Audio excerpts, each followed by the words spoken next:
బంగారం, బ్యాంకులు, ఇతర ప్రైవేటు సంస్థల్లో ఉన్న విడిపించి కొనబడను. కొమ్మూరి గోల్డ్, ఆంధ్ర మరియు తెలంగాణ. నమస్తే, వెల్కమ్ టు మనం టీవీ. నా పేరు వలి. లైవ్ లో జాయిన్ అయ్యారు జనసేన పార్టీ రాష్ట్ర అధికార ప్రతినిధి అడ్వకేట్ రజనీ గారు. వారితో మాట్లాడదాం. రజనీ గారు నమస్తే అండి. నమస్తే వలి గారు.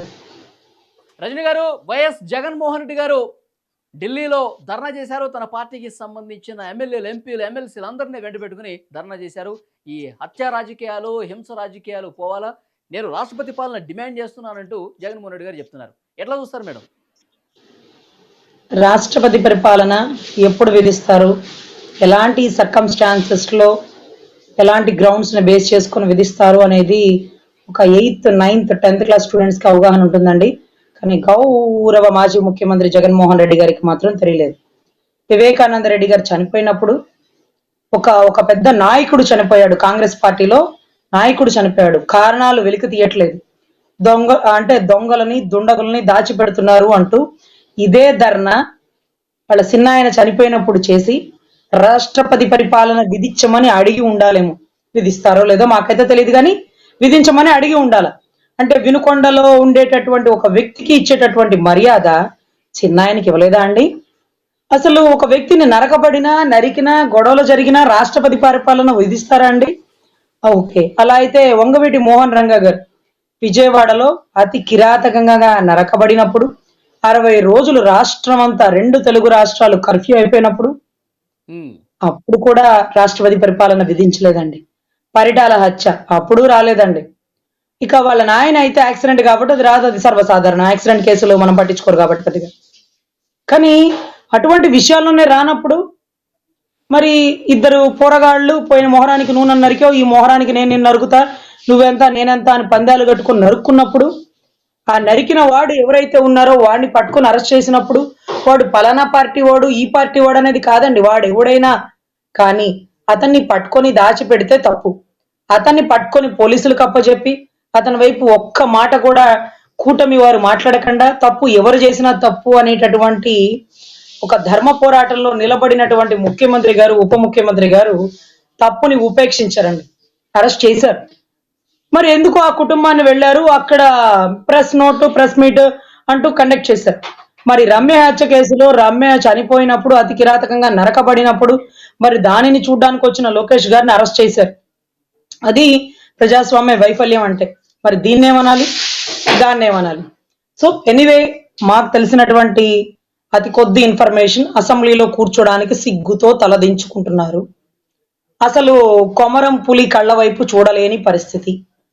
పులివెందల పిల్లి కొమరం పులి గారికి భయపడింది. అతి పెద్ద వయసులో ఉన్నటువంటి 75 ఏళ్ళు తండ్రి సమానులైనటువంటి ముఖ్యమంత్రిని అవమానపరిస్తే నేను ముఖ్యమంత్రి అయ్యాకే మళ్ళీ వస్తానన్న శబదం పదే పదే గుర్తుకొస్తుంది. ఆయన ముందు ఆయన భార్యను అవమానించిన పరిస్థితి గుర్తుకొచ్చి ఆ పెద్ద ఆయన ముందు, ఆ సింహం ముందు తలదించుకున్న ఉన్న చిట్టెలుగు లాగా అసెంబ్లీలో కూర్చొనలేని పరిస్థితి.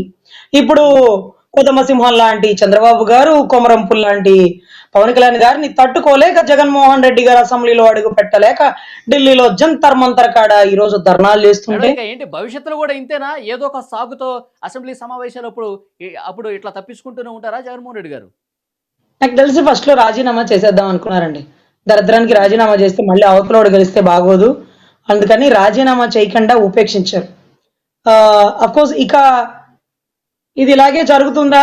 పులివెందుల వారి సమస్యలు కానీ ఈ గెలిచిన 10 మంది ఎవరైతే వైసీపీ వారు ఉన్నారో, మొత్తం క్రికెట్ టీం 11 మంది, ఈ 11 మంది కూడా ఆ నియోజకవర్గ సమస్యల గురించి అసెంబ్లీలో ప్రస్తావించరా?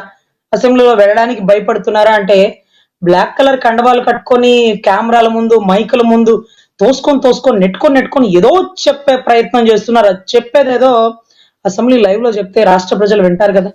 గవర్నర్ ఎంత పెద్ద స్థాయి అండి, ఆయన ఒక సుప్రీంకోర్టు అడ్వకేట్ గారు కూడా అదే రకంగా అటువంటి వ్యక్తి. సో ఆ వ్యక్తి ఈ రోజు ప్రసంగిస్తుంటే అసెంబ్లీ సాక్షిగా దాన్ని డిస్టర్బ్ చేస్తున్నారు. అరే మీరు కూర్చున్నాయా బాబు అని గవర్నర్ గారు అనలేదు, తలదిప్పి పక్కకి చూడలేదు. వాళ్ళు ఏదో మొరుగుతున్నారు, ప్రతి ఒక్కరు మొరుగుతున్నారు కదా, నా ప్రసంగం ఆపేస్తే ఎలా అని ఆయన ప్రసంగాన్ని ఆపకుండా చక్కగా నిర్విరామంగా పూర్తి చేశారు.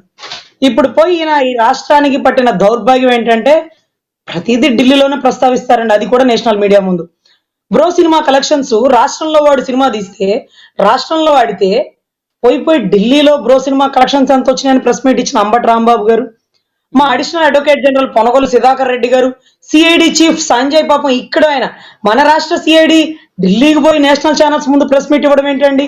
అంటే బీహార్ లాంటిది ఆంధ్ర, ఇక్కడ కొట్టుకు చూస్తున్నారు, ఇక్కడ రౌడీ రాజకీయం నడుస్తుంది అంటూ మళ్ళీ కూడా ఈయన పోయి ఢిల్లీలో జంతర్ మంత్ర దగ్గర ధర్నాలు చేయకపోతే అసెంబ్లీ గేటు బయట కూర్చోవచ్చుగా, పోలవరాన్ని పూర్తి చేయమని అడగచ్చుగా, వైజాగ్ స్టీల్ ప్లాంట్ ఆపండి అని అడగచ్చుగా. ముఖ్యమంత్రిని ప్రశ్నించాలి సార్ వారు. ఈ రోజు ప్రతిపక్షం అంటే ప్రజల గొంతుక. ఈ రోజు మేము ముఖ్యమంత్రి గారికి ఉప ముఖ్యమంత్రి గారికి మేము అడగలేనివన్నీ ప్రతిపక్ష నాయకులుగా ఉన్న జగన్మోహన్ రెడ్డి గారు అడగాల. అలాంటి ఇక్కడ అడగాల్సిన వ్యక్తి ఆడలేక మధ్యలో దరువులాగా పోయి ఢిల్లీలో జంతర్ మంతర్లో ఆయన ధర్నా చేస్తుంటే ఆపండయ్యా బాబు అంటే ఇక్కడ ముఖ్యమంత్రి గారు ఉప ముఖ్యమంత్రి గారు ఉపేక్షిస్తుంటే ప్రకృతే సహకరించి కొమ్ము వర్షాన్ని కురిపించిందండి. పాపం కింద కూర్చుంటే తడిసిపోతుందని పాపం ఆల్రెడీ ఆంధ్రాలో తడిసి అక్కడికి వెళ్ళినట్టున్నారు, అక్కడ కూడా తడిసిపోతుందన్న ఉద్దేశంతో ఈ వర్షం వల్ల పాపం అందుకని ధర్నా కూర్చోలేకపోయారట.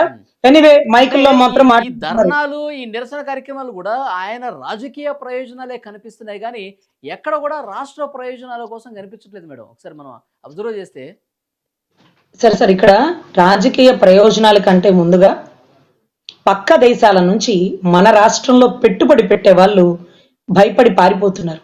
లాస్ట్ టైం ఒక అతను చెప్పారు, ఒక మంచి యూనివర్సిటీ ఎస్టాబ్లిష్ చేద్దాం అనుకుంటున్నాను అన్నారు. సరే బీహార్ లో అంటే అమ్మో బీహార్ వద్దు బాబోయ్, అక్కడ అసలు అది రౌడీ రాజకీయం అండి, ఆ రాష్ట్రమే రౌడీ రాష్ట్రం అనేటటువంటి ఒక ముద్ర వేస్తున్న పరిస్థితి. అదే మారిగా ఈరోజు ఆంధ్ర రాష్ట్రాన్ని ఢిల్లీ స్థాయికి నేషనల్ మీడియాల ముందు విలువలను దిగజార్చి ఈరోజు ఆంధ్ర రాష్ట్రానికి పెట్టుబడి పెట్టడానికి వచ్చే పక్క దేశస్తుల్ని భయభ్రాంతులు గురి చేస్తున్నారు. దీనివల్ల రాష్ట్రానికి వచ్చేటటువంటి పెట్టుబడులు వెనక్కి వెళ్ళిపోతున్నాయి, పెట్టుబడిదారులు నష్టపోతున్నారు, రాష్ట్ర భవిష్యత్తు ముందుకు వెళ్ళలేకపోతుంది. సెంట్రల్ డబ్బులు ఇస్తుంటే ఎంత ఇస్తుందండి? సెంట్రల్ అంటే ఏంటి? బీజేపీ ఏమో కూటమితో కలిసి ఉంది కదా, రాష్ట్రం బాగుపరుస్తానని అమరావతిని డెవలప్ చేస్తానని మాటిస్తేనే కదా కూటమి అందరం కలవడం జరిగింది. సో వాళ్ళ మాట వాళ్ళు నిలబెట్టుకుంటారు, ఒక పావుల ఫండ్ ఇస్తారేమో, కానీ ముప్పావుల డబ్బు విదేశాల నుంచి మన దేశానికి మన రాష్ట్రానికి వచ్చే పెట్టుబడుల రూపంలో రావాలి. మరి వస్తున్నారా? కియా మోటార్స్ కంపెనీ ఇక్కడ పెడతామన్నారా? పెట్టిన వారు పారిపోతున్నారా? లేకపోతే ఇక్కడ నుంచి ఏ కంపెనీలు, సింగపూర్ కంపెనీలు ఎందుకు ఇక్కడ 50 ఎకరాలు కావాలి 70 ఎకరాలు కావాలి అన్న వాళ్ళు ఎందుకు ముందుకు రావట్లా? ఈ టైంలో మీరు పార్లమెంట్కి వెళ్ళి ఎందుకు అలా ధర్నాలు చేస్తున్నారు?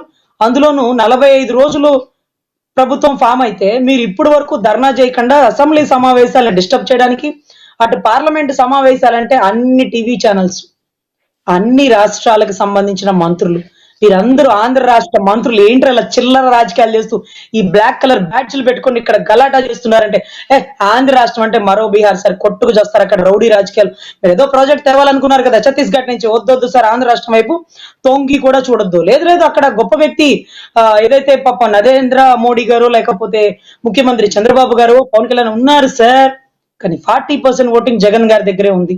ఇలా గలాటాలు చేసి మిగతా ఓటింగ్ కూడా మార్చేశాడు అనుకోండి, మీరు కంపెనీ పెట్టి దాన్ని ఎస్టాబ్లిష్ చేయడానికి మళ్ళీ జగన్ పరిశ్రమలు పెట్టుబడులు నా 5 సంవత్సరాల కాలంలో రాలేదు కాబట్టి ఇప్పుడు రాకుండా చేయాలి, ఒకవేళ వస్తే తేడా తెలిసిపోద్ది ప్రజలకి కాబట్టి రాకుండా చేయాలనే ఒక సంకల్పం కనిపిస్తుందా ఆయనలో? అంతేగా, రాకుండా చెయ్యాలి అనే దానికంటే ధైర్యం చేసి వచ్చినా గుర్తుపెట్టుకోండి మళ్ళీ నేనే వస్తా, నాకు ఆ నమ్మకం ఉంది. చూడండి ఈ గలాటాలు ఎంతో మంది చచ్చిపోతారు, పెట్టుబడిదారులు పెట్టిన వాళ్ళని కిడ్నాపులు చేసేస్తారు, ఏంటి సార్ ఇది?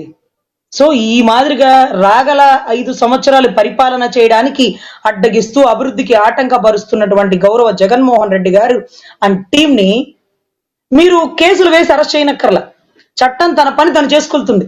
ముఖ్యమంత్రి గారు ఉప ముఖ్యమంత్రి గారు ఉపేక్షించకూడదు. మంచి అంటే మంచమంతా చండాలం చేస్తారు చూడండి, ఆ మాదిరిగా ఉండేటటువంటి వాళ్ళు వీళ్ళు. సో ఇలాంటి వారిని పక్కకు వదిలేస్తే చాలు. సుప్రీంకోర్టుకి సంబంధించి పెండింగ్ కేసులు వెలకాడే ఉన్నాయి, సిబిఐకి సంబంధించి జడ్జిమెంట్లు ఉన్నాయి, 45,000 కోట్ల స్కామ్ ఉంది, సిన్నాయన నరికిన దాంట్లో ప్రపంచానికి తెలియక ముందే జగన్మోహన్ రెడ్డి గారికి తెలుసు అన్నారు, పాచికలు వేసారా పంచాంగం చూసారా అనేది ఆయన విడమర్చి కూర్చోబెట్టి ఇన్వెస్టిగేషన్ నరికిన దాంట్లో అంటే నాకు నిన్న అసెంబ్లీలో చంద్రబాబు నాయుడు గారి ప్రసంగం గుర్తొస్తోంది. హూ కిల్డ్ బాబాయ్, దీని మీద కొద్దిపాటి చర్చ జరిగింది మేడం అసెంబ్లీలో, త్వరలోనే దీన్ని తేలుస్తామని కూడా చంద్రబాబు నాయుడు గారు చెప్పారు అని అంటూనే ఉన్నారు సార్. కానీ వాళ్ళు ఒక స్టెప్ వేయడానికి లేట్ చేస్తున్నారు. ఆ లేట్ అయ్యే టైంలో రావాల్సిన కంపెనీలు రాకుండా పోయే పరిస్థితి అయితే ఉంది సార్. సో నా ఉద్దేశం ఏంటంటే చేయాల్సిందేదో త్వరితగతిన చేస్తే కాగల కార్యాన్ని గంధర్వులు పూర్తి చేస్తారు అన్నట్టుగా మీరు ఈ పని పూర్తి చేస్తే మిగతాది పక్క దేశాల నుంచి పెట్టుబడి పెట్టే వాళ్ళు వచ్చి రాష్ట్రం భవిష్యత్తు, రాష్ట్రం బాగుపరిచే దాంట్లో కీలక పాత్ర ఉంటుందని భావిస్తున్నాను సార్.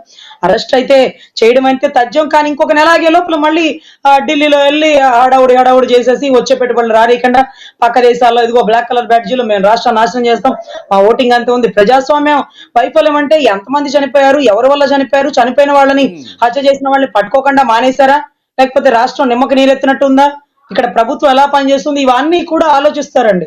సో మోర్ ఓవర్ నాకు తెలిసింది ఏంటంటే రాష్ట్రం చిత్తశుద్ధిగా ఉండాలి అంటే, రాష్ట్ర భవిష్యత్తు బాగుండాలంటే, రాష్ట్రం అభివృద్ధి పదంలో ముందుకెళ్లి పెట్టుబడులు రావాలి అంటే ముఖ్యమంత్రి గారు, ఉప ముఖ్యమంత్రి గారు వెంటనే తీసుకోవాల్సిన సత్వర నిర్ణయం.